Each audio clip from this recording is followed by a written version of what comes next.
Boa tarde para todos. Muito bom estar de volta.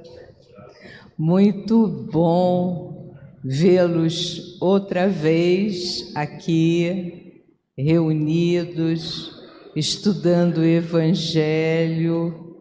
Isso é muito, muito bom, muito bom. Sejam bem-vindos. Que nós tenhamos uma boa semana, com muito trabalho, com muito entusiasmo, para que a gente torne a nossa vida muito boa e a vida dos outros melhor ainda. E para a gente começar o nosso trabalho, vamos ouvir a nossa irmã Aleuda, numa página preparatória para o estudo de hoje. Boa tarde a todos. Sejam bem-vindos à Casa de Abel Sebastião de Almeida. O nosso texto de abertura de hoje, preparatório, foi retirado do livro Paz, enviado pelo Espírito Emmanuel e psicografado por Francisco Cândido Xavier. O semeador saiu. Plantar o bem e estendê-lo sempre. Para isso, agir e servir são imperativos da natureza espiritual. Convém lembrar, no entanto, que a sementeira não se realiza em talhões recamados de ouro. O semeador lidará com a terra. Após arroteá-la, na maioria dos casos, precisará irrigá-la e, por isso, conviverá com o barro do mundo. Enquanto prepara ninho às sementes, não evitará resquícios de poeira e lama, lodo e adubo nas próprias mãos.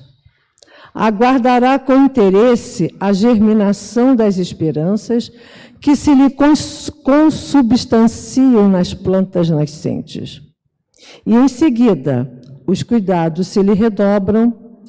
Indispensável acompanhar a influência do calor e da umidade, preservar a lavoura iniciante contra a incursão de pragas invasoras, observar as alterações do tempo e garantir as condições de êxito à plantação, até que surja a colheita dos frutos. Idêntica situação no mundo ainda é a de todos os cultivadores da seara do bem. Designados para o lançamento das ideias alusivas à renovação espiritual, quase sempre são impelidos a suportar o contato das glebas difíceis da incompreensão humana.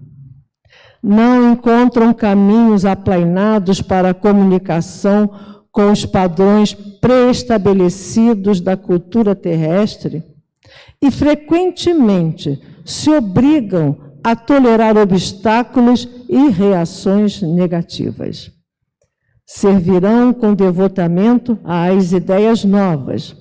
No entanto, a seara da verdade e da elevação somente lhes surgirá no futuro em plenitude de beleza e de luz.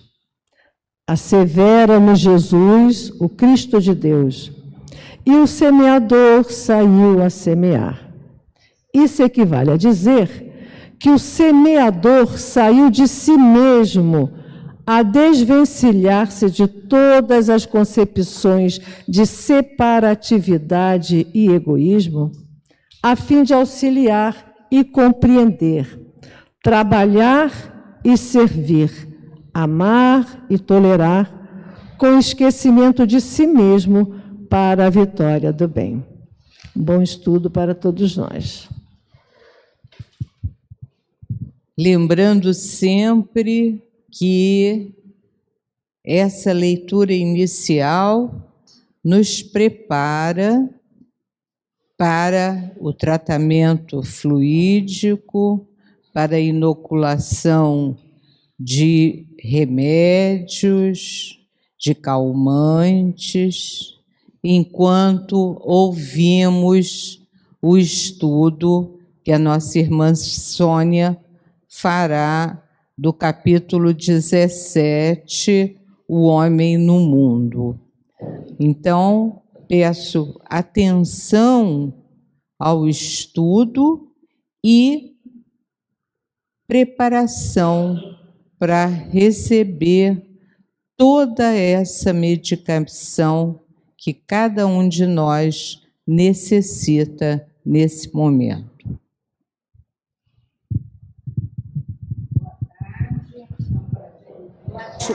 Voltar 2024, 2023 eu parei em novembro, férias longas, mas necessárias, né? E agora estamos em fevereiro de 2024, no meio do mês do carnaval, pós-carnaval, para retornarmos aos nossos estudos, que não pararam, mas teve um mês, uma semana inteira, né? Um mês muito curto. E o nosso assunto, a gente está ainda no capítulo 17, sede perfeitos, quer dizer, sede é uma coisa, nós devemos ser, né? Quase uma obrigatoriedade. No item 10, homem no mundo. O que será esse negócio, homem no mundo? Que é uma mensagem de um espírito protetor na cidade de Bordeaux, que é na França, de 1863, século XIX. Mas hoje eu vou ser diferente. Não vou começar lendo o texto evangélico, a mensagem desse espírito. Vou começar por uma história infantil. Nhaque. Quem é Nhaque? Nhaque é um porquinho da Índia. E ele era um porquinho da Índia que ele tinha tudo de bom. Tinha cama confortável, comia muito, tinha muita comida para comer, gostava de comer muito e comia. Um dia, Nhaque parou, olha aqui, ó, o porquinho da Índia, é uma ilustração muito bonita esse livro, e falou assim: bem, tem tudo que preciso para ser feliz, mas falta alguma coisa em minha vida.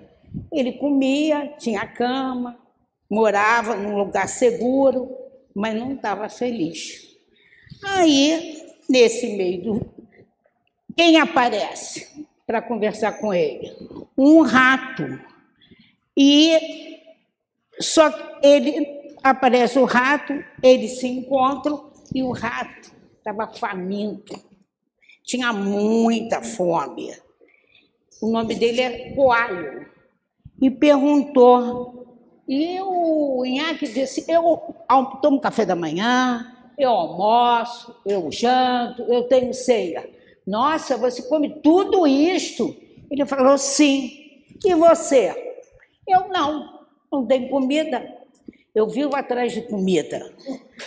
Aí ele disse: você pode dar um pouquinho da sua comida para mim? Eu não. Minha comida com você? De maneira nenhuma. Eu quero partilhar a minha comida. O rato ficou muito triste e disse: tudo bem. E foi embora, faminto. Aí o Nhaque voltou e perguntou assim: mas peraí, eu não quero mais comida. Eu só quero um abraço seu. Um abraço? Um abraço de amigo. Que tal um grande abraço de um amigo? O Nhaque disse: não quero você como meu amigo.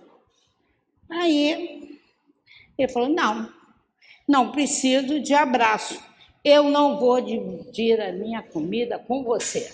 Quer dizer, o Nhaque nem abraço ele queria, porque dividir comida não era com ele. Ele estava achando que aquele abraço era por conta do rato ganhar alguma comida. Nada aconteceu. Aí o Nhaque terminou o seu almoço e depois ele começou a pensar no ratinho, no coalho. Meu Deus, por onde anda esse rato? Onde será que ele está agora? Ele parecia tão magro e faminto, aposto que teria comido toda a minha comida. Será que ele achou alguma coisa para comer? Ele deve estar com muita fome, ocorrendo perigo. Ah, não, eu guardei minha comida, mas perdi um amigo. Quando ele começa a pensar, ele descobre que ele guardou a comida. E o amigo, que era a coisa que estava faltando para ele ser feliz. Preciso encontrar o coalho, antes que seja tarde demais. Mas eu nunca saí da minha casa. Ele nunca tinha saído da casa dele. Coalho, aí vou eu. Aí ele saiu a procurar o coalho. Tem alguém aí? Perguntou as plantas. Talvez aqui, cheirou as flores. E coalho, cadê você? E ele não achou o coalho. Um coalho nisso, o Inhaque, na busca do amigo, né? Quando ele reconheceu que ele tinha perdido um amigo por causa da comida que ele não queria dividir, ele buscou o mundo e saiu e descobriu coisas maravilhosas pelo mundo, que as flores tinham um cheiro, que eram muito cheirosas. Nessa, ele saiu e não achou e disse, desculpa, meu amigo. Aí, quando ele olha, quem ele vê? Desculpar de quê? Era o coalho com uma cenoura comendo. E ele falou, nossa, você aqui? Por não ter te dado um abraço. Ele falou, eu estou aqui porque eu não te dei o abraço. Eu resolvi voltar. E nisso, os dois ficaram amigos. Essa história de criança de 3 a 4 anos é uma história que nós vamos contar. Essa história é a busca, a não divisão. Quem não gosta de dividir, o outro, e que acha que essa divisão, em troca de um abraço, não é válida, até que ele vai entender isso, porque ele se vê só. Havia esse texto, Sede Perfeito e Homem no Mundo, exatamente essa história. Vamos lá ver como é? Isso é só para vocês pensarem na história.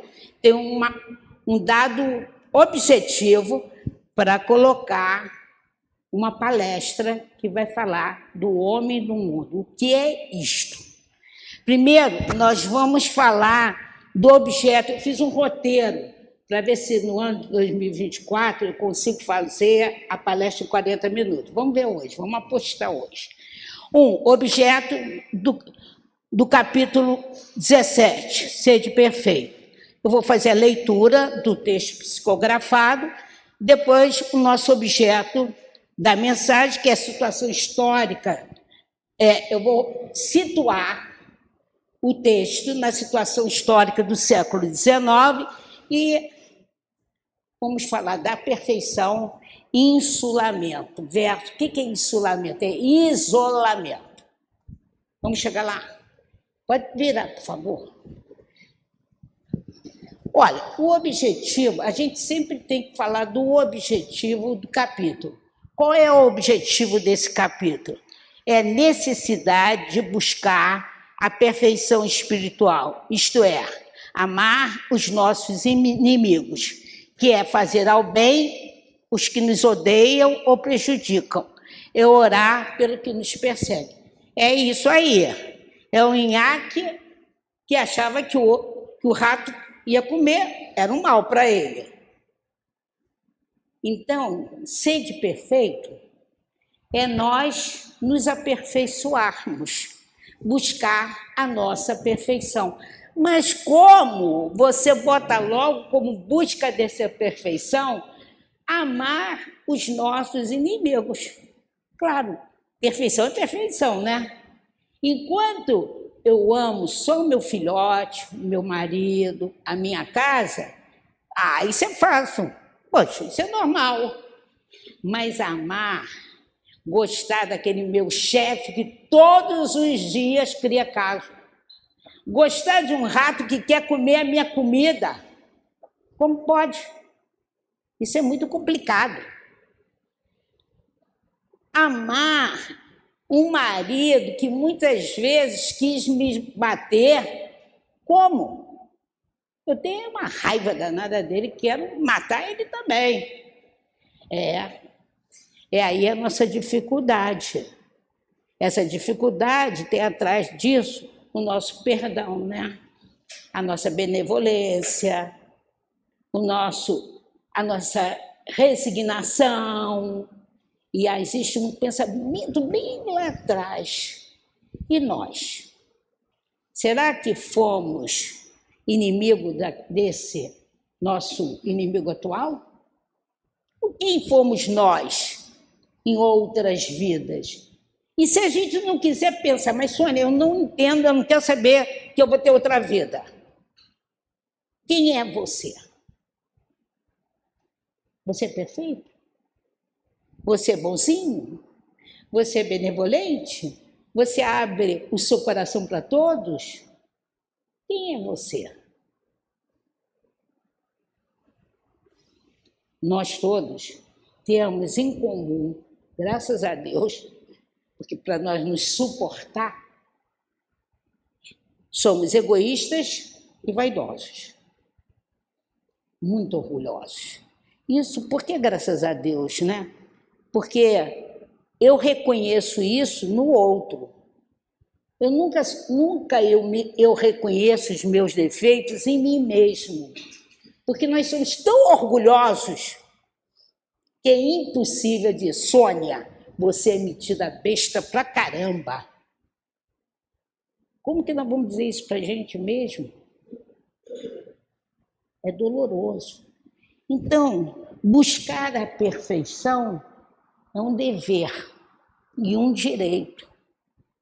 Se a gente fala em bondade divina, em poder divino, esse é a grande generosidade divina, nos dar chance de melhoria. Acreditar que é possível nós buscarmos agora, aqui, no ano de 2024, com qualquer idade que tenhamos, a nossa melhoria espiritual.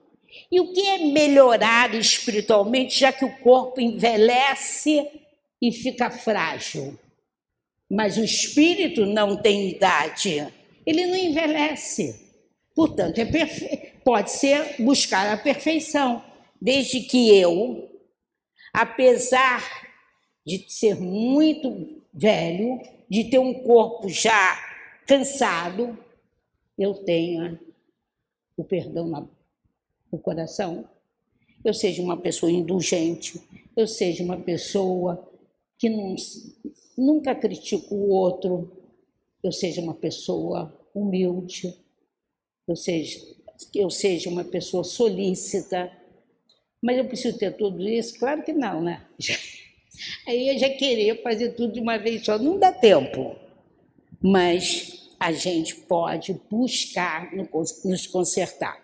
É uma frase muito comum na nossa boca. Agora não tem mais jeito, não. Agora já sou assim mesmo, vou continuar assim, vou morrer assim. Que horror, né? Que horror! Que perda de tempo. Se a gente botar na nossa cabeça que nós temos o direito, o dever, a obrigação de nos melhorar, podemos estar com 100 anos, estamos lá, não. Nossa Senhora, como eu sou teimoso, eu vou melhorar. Nossa Senhora, eu sempre provoco a minha mulher para ela ser mal criada comigo. Eu não vou mais provocar isto. Nossa Senhora, vamos fazer como um Inhaque, deixemos-nos abraçar, mesmo que a repulsa do abraço ainda exista em nós. Vê como não é tão complicado assim?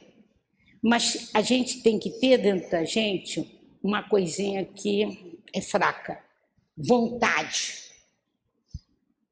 Nós temos que ter vontade, persistência, mesmo que estejamos com 100 anos. Isso não importa.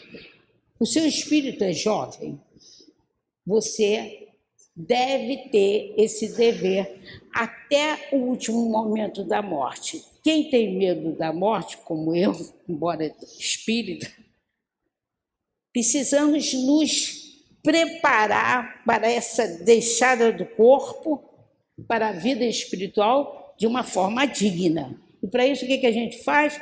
Lê, estuda e diz: eu vou estar sempre viva e vou acreditar nisso com uma fé racional. Então, sede perfeito é uma busca possível, porque sempre eu falo aqui em todas as palestras que nós temos o que dentro da gente? A centelha divina. Quem tem a centelha divina tem todas as possibilidades. O De Luca, ele diz, no livro Alguém Me Tocou, a busca da perfeição se confunde com a busca da própria felicidade. Olha aqui o livrinho do Inhaque. Ele não queria uma coisa para ser feliz? E qual foi a felicidade que ele buscou? O amigo, a amizade. O outro, a divisão. Quanto mais virtudes a pessoa adquirir, mais próximo da felicidade ela estará. O que são virtudes, gente? Que essa palavra me amedronta. Mas o que são as virtudes? A paciência, a tolerância, a boca fechada para não falar bobagem, o perdão, a indulgência, a solidariedade, é tudo isso. Isso é virtude. O diamante é uma pedra preciosa que precisou ser lapidada. O diamante é uma pedra bruta que é trabalhada e vira uma coisa preciosa, assim como nós. Nós também somos pedras preciosas criadas por Deus e também precisamos lapidar nossos conhecimentos e sentimentos. Daí porque Jesus pede que busquemos a perfeição, que é o processo de lapidação do ser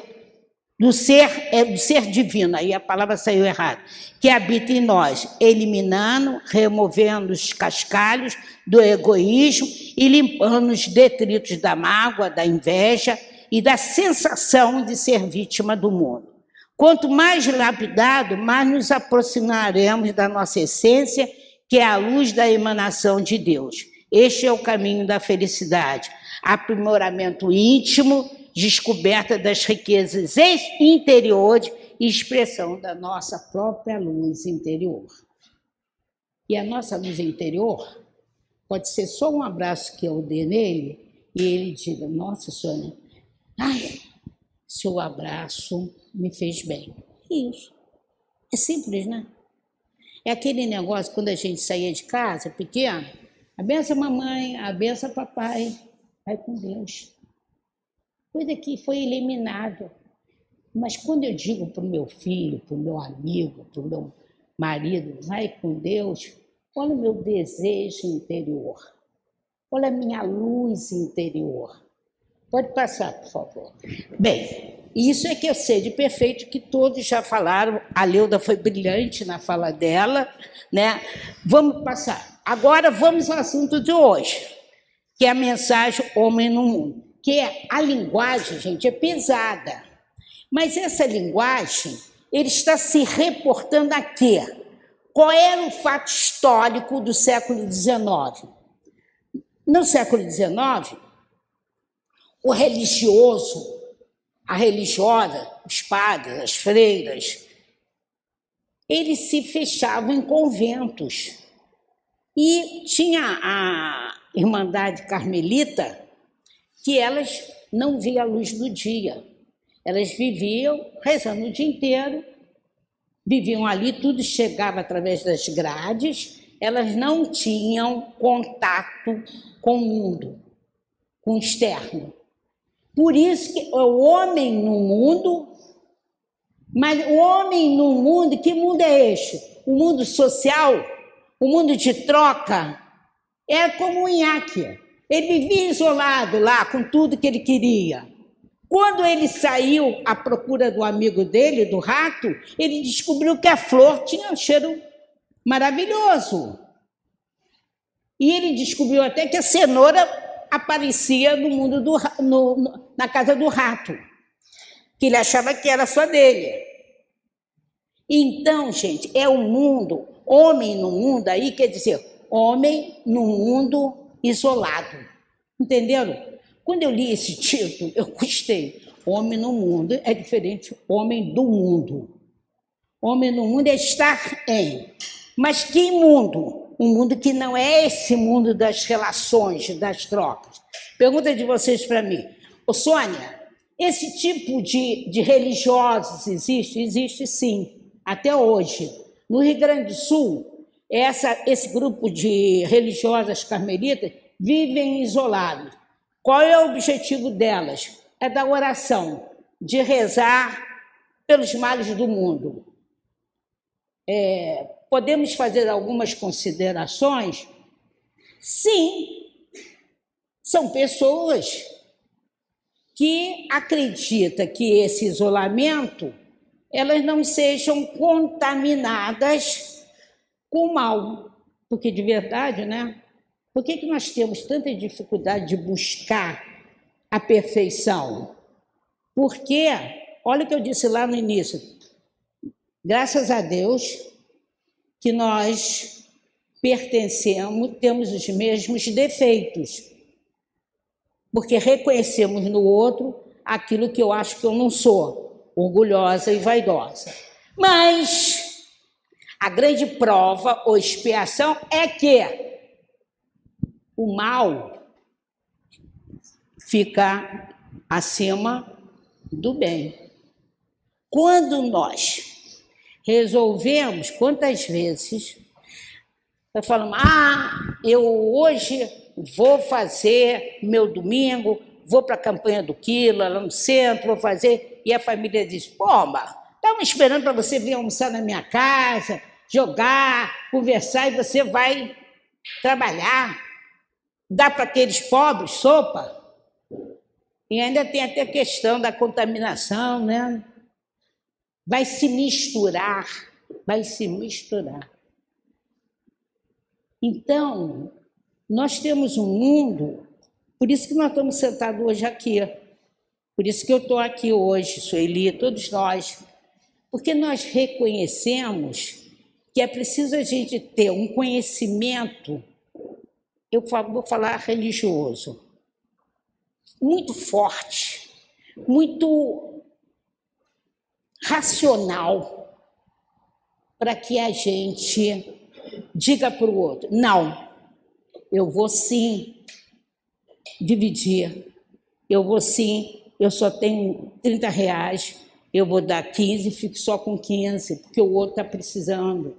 Eu vou diminuir. Eu não vou guardar tudo para deixar para os meus filhos, eles que os trabalhem, porque eu vou oferecer esse trabalho, esse a mais, para aquele que não tem nada. Para a gente fazer isso, tem que ter uma coragem, né? Porque o outro chama a gente de bocó, de bobo, você vai acabar pobre na sarjeta como o outro. Então, mas se a gente vem para cá, entende segundo o nosso conhecimento, que isso tudo é passageiro, que nós temos que ajudar todos, que nós temos que dividir entre todos, porque vale o abraço, porque vale o amigo, porque vale o sorriso, porque vale olhar a criança e dizer obrigada, tia, eu não tinha uma boneca e hoje eu tenho. Por tudo isto, está na casa espírita, aqui nós temos uma explicação que não é do Adão e Eva, Eu contei uma história como Jesus fez, contou histórias de acordo com o seu tempo e mostrou da possibilidade dele, homem como a gente, que nasceu igualzinho a gente, de fazer o bem, de trazer sorrisos, de dar o perdão. Mas não é o perdão aquele, não, tá bom, tá certo. Não, vá e não peques mais. A consciência do erro, porque não basta a gente acolher. Quando a gente educa a criança, não basta você dizer, não é assim que se faz. É ensinar o direito. Bota o sapato, pede desculpa ao seu colega, olha no rosto dele e acabou. E se fizer de novo, faz tudo de novo. E explica para ele, as suas mãos não é para bater, é para afagar. Pega as mãos, bota no rosto.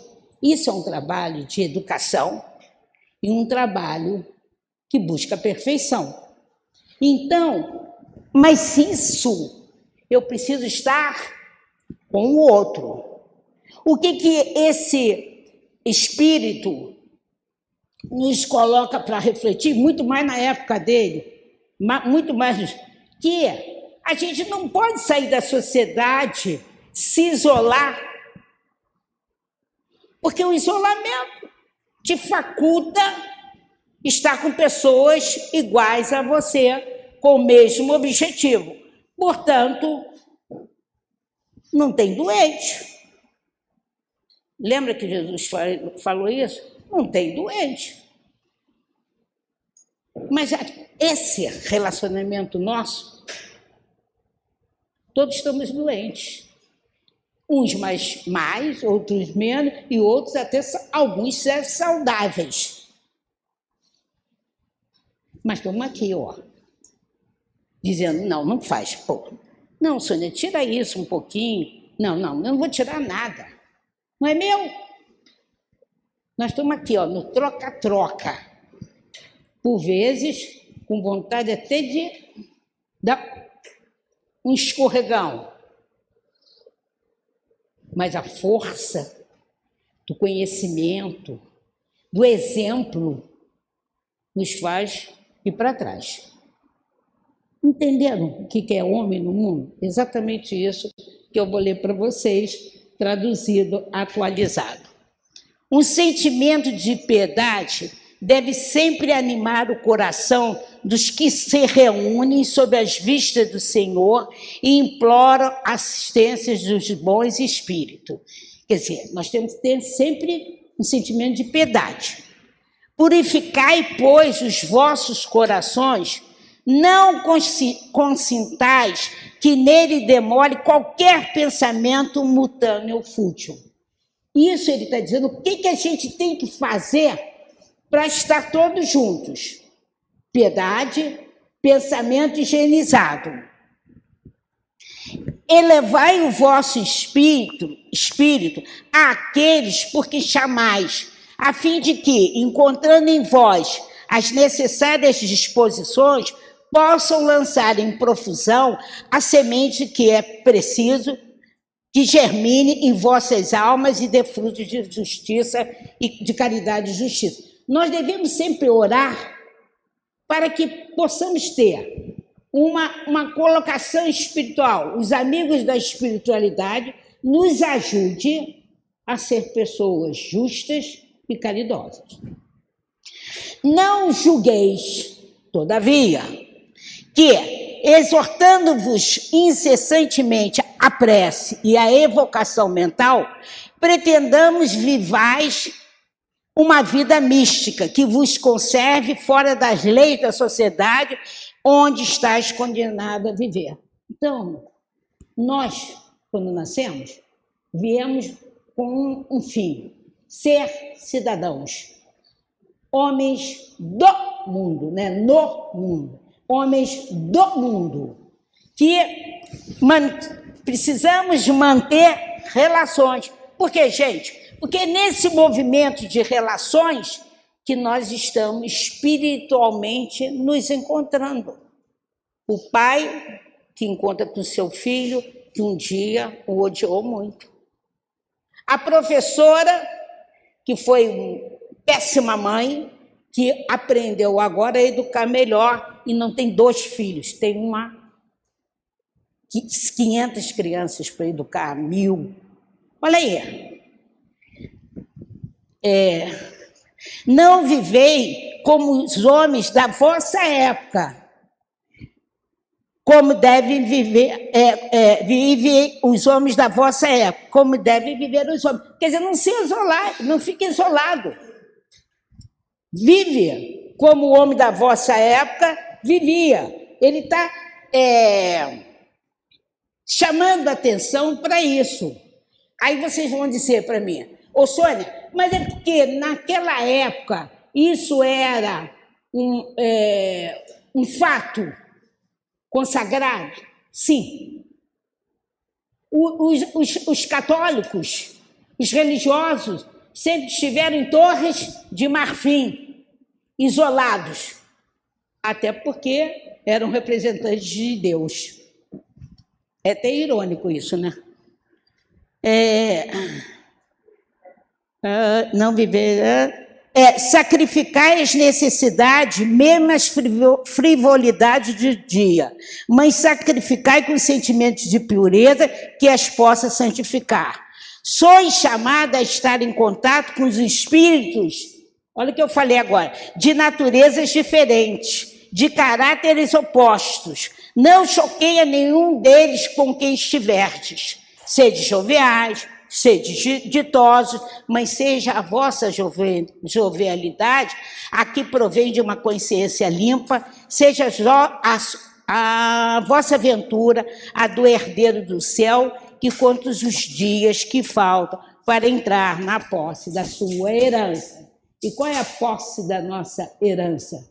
É sair daqui espíritos já desencarnados, com evolução, com algum progresso espiritual. E convictos que voltarão aqui para continuar este progresso espiritual. Pode mudar. Não consiste a virtude em assumirdes severo e lúgubre aspecto, em repelir-te os prazeres que as vossas condições humanas vos permitem. Basta reporteis todos os atos da vossa vida ao Criador, que vô-la deu. Basta que, quando começardes ou acabardes uma obra, eleveis o pensamento a este Criador e lhe peçais num arrobo da alma ou a sua bênção para ela se a concluísse. Esse é o conselho dele. A mensagem dele é daquele que aconselha. Não se isole, não seja um homem insulado. Apresente-se. Em tudo que fizeste, remontai a fonte de todas as coisas, para que nenhuma de vossas ações deixe de ser purificada e santificada pela lembrança de Deus. A perfeição está toda, como disse o Cristo, na prática da caridade absoluta. Mas os deveres da caridade alcançam todas as posições sociais, desde o menor até o maior. Nenhuma caridade teria a praticar o homem que vivesse insulado. O homem que vive insulado, ele não é um homem caridoso. Ele tem contato com o outro para trocar. O Inhaque teve para deixar de ser um homem insulado, um bicho insulado, um porco de espinho insulado, ele precisou buscar o rato e ter o valor, a virtude da divisão, de saber dividir. Unicamente no contato com seus semelhantes, nas lutas mais árduas, é que ele encontra ensejos de praticá-lo. Aquele que se isola priva-se voluntariamente do mais poderoso meio de aperfeiçoar-se, não tendo de pensar senão em si. Sua vida é de um egoísta. Olha que noite. Sabe aquele negocinho? Olha, fulana está mal, mas eu não vou à casa dela, não. ela não gosta de ver gente sofrendo. Vai. Isso a gente faz à vontade. Ah, ela está com Covid. Nem bate na porta dela.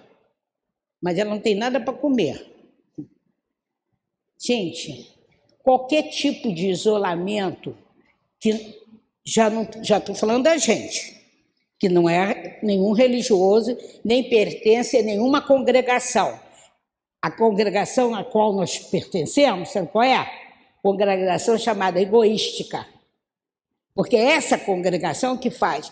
Eu não vou ver o meu amigo porque ele está com câncer. Eu tenho horror. Eu não vou bater na porta da minha vizinha porque ela está com Covid, mesmo sabendo que ela não tem nada para comer. Eu não vou socorrer esse homem da rua porque ele pode ter tuberculose. Vou botar minha mão lá pegar a tuberculose? É isso. Isso é o quê? Falta de caridade. É cara egoísta. Eu me lembro, quando começou a AIDS, meu irmão é médico cirurgião. E eu fazendo, escrevendo, estudando para essa palestra, eu me lembrei, eu falei, nossa, o Zé Carlos, ele vem aqui até o centro, o apelido dele é Cacau. Ele contava para nós, infinitamente triste, e a gente ficava infinitamente com muito medo, que ele dizia que ele tinha que fazer cirurgia, né? O cara estava com AIDS, aí precisava, doutor Zé Carlos, está com AIDS, tem que fazer cirurgia tal. Os colegas dele não faziam. Não faziam. Falei, todo mundo que estava com AIDS, que tinha AIDS, tinha que fazer qualquer outra cirurgia, naquela época não tinha cura, né? Hoje já tem um processo de cura. Ele simplesmente... Aí meu irmão falava, mas eu vou fazer. Por quê? Ele vai ter que morrer... Antes dele morrer de AIDS, ele vai morrer de úlcera ou de apendicite? Aí eu pensava... Aí ele falou, eu me botava... Ele é muito engraçado, meu irmão. Botava aquela máscara toda, me fantasiava todo, e lá ia eu. Mas eu sei que uma vez, a confusão, sei lá o que foi, teve sangramento grande, eu acho que ele foi respingado. Mas ele ficou muito tranquilo.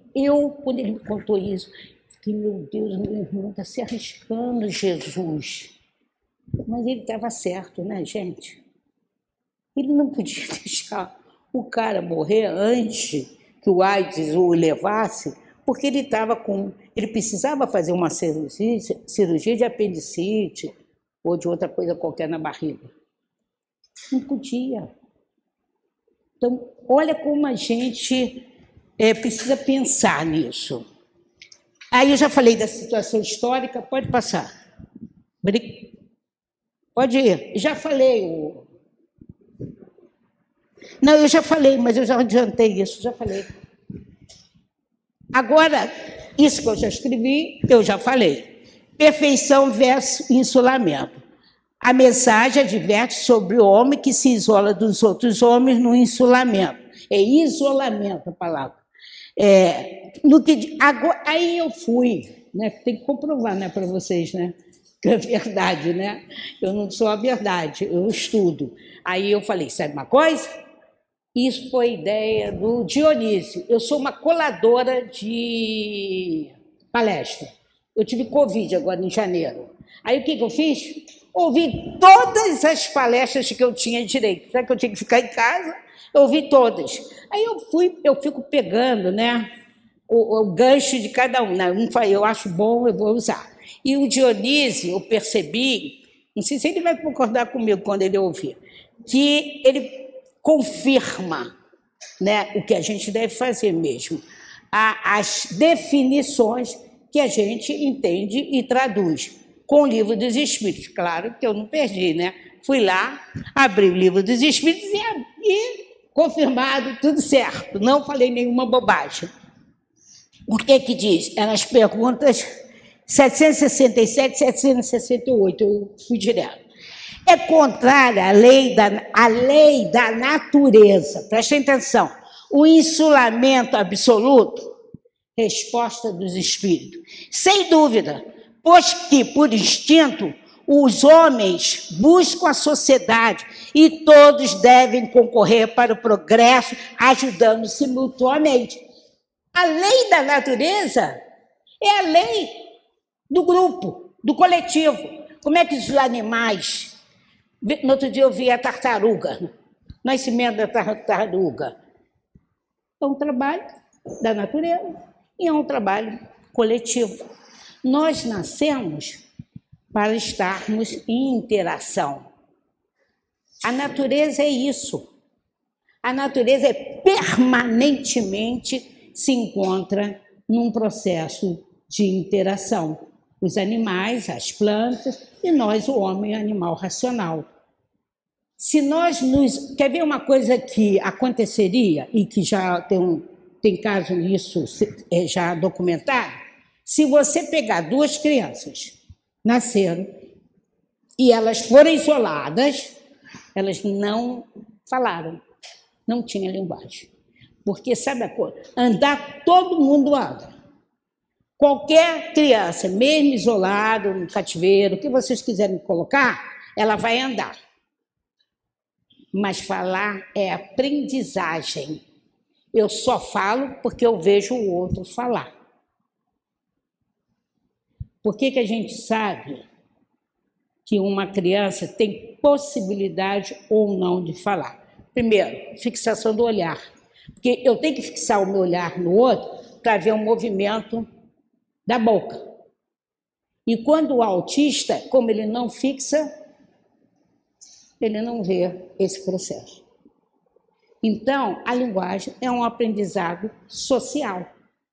E por que a escola, lembra que eu já falo isso muitas vezes para vocês?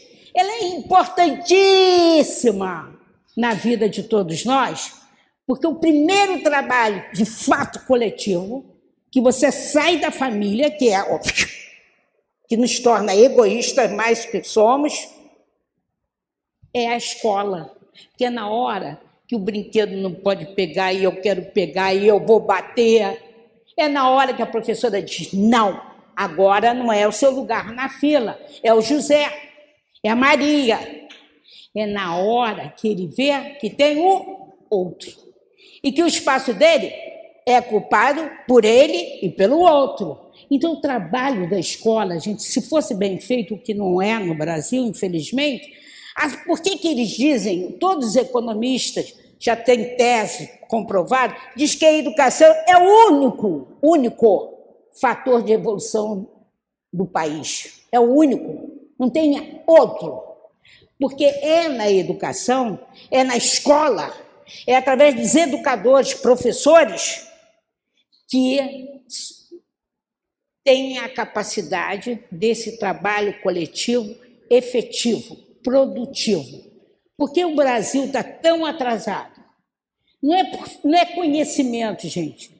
Conhecimento, qualquer moleque mais ou menos inteligente pega um computador e vai saber coisa pra caramba. Mas vida social é só no coletivo. Virtude, eu só consigo no coletivo. O resto é brincadeira. Entendido o sentido de isolamento social, a mensagem estudo aconselha a termos corações limpos por meio das orações e, desta forma, afastando pensamentos fúteis. Então, vamos reforçar aqui? O que nos higieniza? É só tomar banho? Não. É tomar banho aqui, ó. É orar.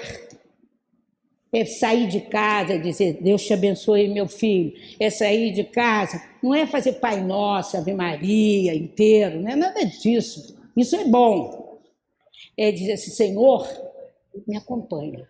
Jesus, faça com que eu lembre da vossa presença aqui na Terra, fazendo-me um pouquinho melhor. É quando um colega vem, uma professora vem, toda... Você olha, manda sentar, ouve, não se defenda, nem acusa. Ouço. Vamos lá, amiga. Tá bom. E aí? Como podemos melhorar? O nós é o melhor pronome da nossa vida. Porque quando eu digo como podemos melhorar, eu estou já, abraçando. Eu já tornei a causa dela minha também. Eu já estou compartilhando com ela. Viu? Porque esse abraço que o rato pedia, era tão importante. O nhaque. É isso. Com pensamentos higienizados e assistidos pelos bons espíritos, teremos condições de praticar ações beneficentes, prestando a caridade e a justiça. Não evitemos viver com todos os tipos de pessoas, porém nos conservemos fiéis aos deveres e à boa conduta moral, buscando ser o homem de bem, isto é, caridoso, laborioso, respeitoso, responsável, misericordioso. Gente, isso aí eu achei muito importante. Meu filho não pode ir para aquela escola, porque metade é maconheiro e metade não usa a maconha, ainda não gostou. Meu filho pode ir para qualquer lugar, desde que eu, como mãe, como pai, diga para ele: filho, na vida há escolhas. Essa escola tem amigos que escolheram como você. Estudar, ter conhecimento, dividir o conhecimento com seus amigos. E tem outros que ainda estão buscando um sonho. E quando a gente busca o sonho, como a gente não é tão imaginativo assim, a gente usa alguns produtos que nos faz sair, como maconha, LSD, outras coisas mais. É esta conversa franca é que se deve ter. Eu trabalho numa creche de classe média e a gente tem alguns problemas de discriminação, sim. Só que nós temos outro jeito de lidar, um jeito bem educador. Até no processo, a gente está trabalhando que até no processo de aprendizagem não tem excluído. Sônia, o que você faz com a aluna autista e outros casos? TDAH? Estão incluídos. Mas como? Estão incluídos. Sabe por quê, gente? Deus é tão poderoso.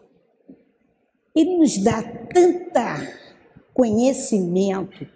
A Jesus, com esses espíritos de luzes, nos falam pela teoria de maneiras tão diferentes, mas tão firmes, que nós, porque somos acomodados, porque achamos que tem que ensinar, eu tenho que ensinar o meu aluno do jeito que eu aprendi, porque só o pessoal da minha época era bom, esse é ruim.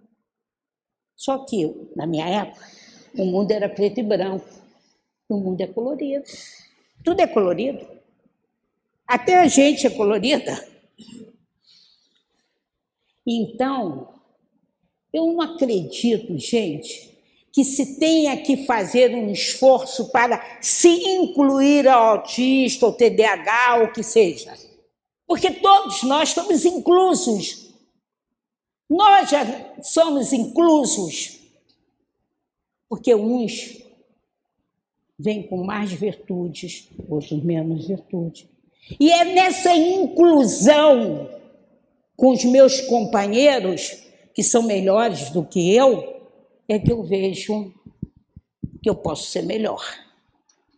Jesus Cristo não buscou os mais inteligentes, nem mais ricos. Ele deu uma maior aula de inclusão. Na época dele, ele buscou os mais pobres, os mais miseráveis, os mais doloridos, os mais sofridos, porque eu, escola, não sou capaz de incluir um que tem uma fala deficiente, que tem um grau de atenção disperso, Claro que tem que ter uma metodologia para isso, gente, é óbvio. Agora, isso dá trabalho. Isso dá muito trabalho. Isso é preciso que a gente tenha raça, tenha garra e coloque todo o seu conhecimento para ser revisto, refeito e uma saída. Então, eu trabalho numa escola em que tem a lei faz com que você faça um item do seu regimento. O que é regimento? Foi a carta de responsabilidade da escola, em que a gente diga que o incluído terá uma avaliação diferenciada. De verdade, na nossa escola, o incluído está incluído com todos. Ele pertence ao grupo, ele não é diferenciado. Mas como é que você faz para ensinar? Ué, já arrumamos um método em que ele entra junto em determinado momento. Igualmente. Vai dar certo? Não sei. 2024, em dezembro, eu digo para vocês se deu certo. Mas vai dar. Vai porque a gente deseja. A gente tem isso dentro, essa garra dentro da gente. Então, quando ele diz o homem não deve isolar-se dos seus semelhantes. Convém, entretanto, escolher suas relações, seus amigos, e empenhe-se vivendo. Claro, a gente vai buscar os mais velhos, como nós buscamos os mais velhos. Por quê, né? Tem história para contar, a gente tem história para caramba para contar, né? Os mais novos nos buscam porque a gente tem alguns bons exemplos para dar. E os mais novos nos buscam porque a gente é a vovó mais querida, o vovô mais querido do mundo, que é aquele que faz tudo, né? Que não tem não. Então, nós nos buscamos nas diferentes idades, nós nos buscamos nos diferentes trabalhos, nas diferentes normas. Eu sou professora, mas adoro ver um pintor, adoro ouvir uma música. Nós nos buscamos. Sabemos que no teatro, na música, temos pessoas emocionalmente muito ruins, mas são grandes artistas, grandes espíritos. Por quê, Sônia? Porque, às vezes, eles são... Ser grande musicista é porque a emoção dele é a mais. E isso causa, o a mais sempre causa algum distúrbio, algum desequilíbrio, porque nós somos espíritos ainda em muitas provas, em muitas expiações.